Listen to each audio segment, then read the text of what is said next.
Naranasan mo na bang maging leader ng gang? Joke lang. Ng grupo nyo nung nag-aaral pa kayo? Oo, madalas ako yung leader. Ay pa. I would say madalas ako yung leader. Ako yung punong abala and all. Ay, I love it. Ikaw ba, naging leader ka na? Oo naman. Gang? Ng sorority. Wow. Ay, nako, pero sure naman ako kayo rin kabisyo, no? Kahit ikaw yung bulakbol na estudyante, naranasan mo ring maging leader. Yes, or maging member man lang ng kahit anong grupo sa school. Oo, kasi kung hindi, hindi kayo nagkaroon ng group project. Kaya ano ka multo? Kaya eto kabisyo, ibibigay namin sa iyo ang sunod na 2 uri ng kagrupo sa school! Tara, kape! Tara, kape! Ayan, punta tayo sa number 1. Inot. Muna, ito ang mga entertainer. Grabe! Nakakatuwa namang gumawa ng project dito sa bahay nila, Jessa. Oo nga, sobrang maasikaso niya, no? Parang hindi pa nga siya umuupo simula nung dumating tayo dito eh. Guys, kain lang kayo dyan ha. Ito, kanton. Kanton, tsaka ito, juice. Yan. Uy, Jessa, okay na kami dito. Uy, maraming salamat sa pagpayag na dito tayo sa bahay nyo, Sus, wala yun. Oo nga, ang ganda ng mapoproduce nating project tsaka presentation nito. Anyway, tara na. Kanina pa tayo dumadaldal tapos kumakain. O, tuloy na natin tong project natin. Tama si Konyo. Sige, game na Guys, may niluto akong dessert. Ay, wow, sige, salamat Jessa. So, Robin, Konyo, okay na yung part nyo? Guys, dessert, halo-halo tsaka banana Q with Bluetooth. Ayan. Thank you, Jessa, ha. Basta ako na yung mag-compile ng project, ha. Bali, yung part na lang ni Jessa ang kailangan. Ano? Part ko? May iba pa ba kayong gusto? Ay, may pizza akong ipapadeliver. Eto na. Oo, papadeliver ko. Jessa, tama na. Busog na kami.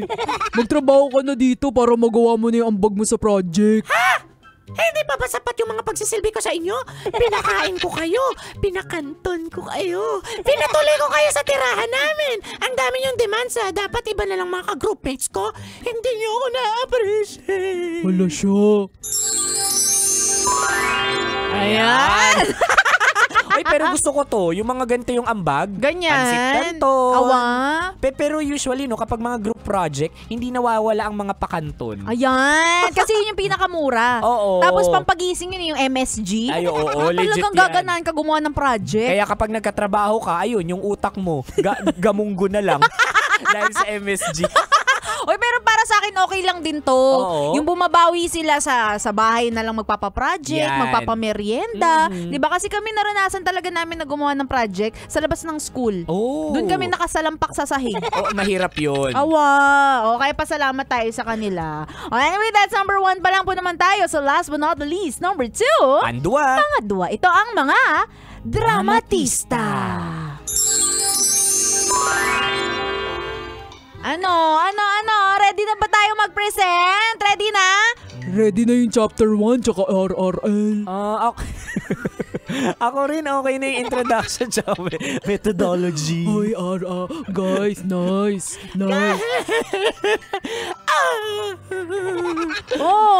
Anong nangyari sa'yo, Jessa? Nabully ako sa labas. Kinuha yung bag ko, tapos tingnan mo, binugbog ako. Okay ka lang, Jessa? Okay lang ako. Ouch! Ouch! Ang sakit! Pero parang hindi ka naman nabugbog, Jessa. Ay.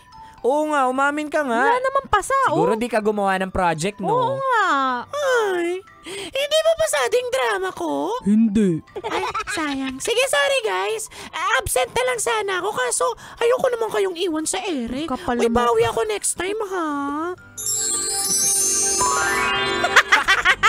Oo, kapal ang mukha nito talaga ni Jess. Gusto mukha neto ni Jessa. Uy, pero marami to, mga dramatista and all. Na-try ko din to. Ay, talaga? Kasi makakalimutin talaga ako. Oo. So, nakalimutan kong that day, that's our presentation. At ako pa yung leader. Ang galing-galing mong Oo, leader. tas sabi ko, nasusuka ako. Oo, feeling ko na food poison ako. Ganyan. Tapos, ayun, pumunta ako sa clinic. At least, kahit papano, na-reschedule yung report namin. Ay, naku, napakagaling. Kaya hindi umuunlad ang Pilipinas Oo. Kasi yung mga nilalagay nating leader, ganyan. Mga dramatista. Kaya nga, ang galing-galing. Tapos sasabihin, confidential yung fund. Wow. Charing lang. O anyway, kabisyo, kung di mo nakapunta ng usapan namin ito at kung may gusto kang ipa-shoutout na kagrupo mo na namimiss mo na o kaya ayan, katulad neto ni Konyo Bicolano na naubo-ubo na. Oo, dahil masyadong masipag. Ayan. O shoutout natin yan. Hanapin mo kami sa aming mga social media accounts. Ako sa aking Facebook, Instagram, Twitter, TikTok at DJ Robin Shena. Uy, broski, same socials yan at Konyo Bicolano. Ito ang susunod nating awitin dahil Uy. speaking of school tayo, lagi itong tumutugtog sa mga mga prom. Ano yan? Yung tiw, tiw, tiw. Tiw. Ang kantang tiw-tiw.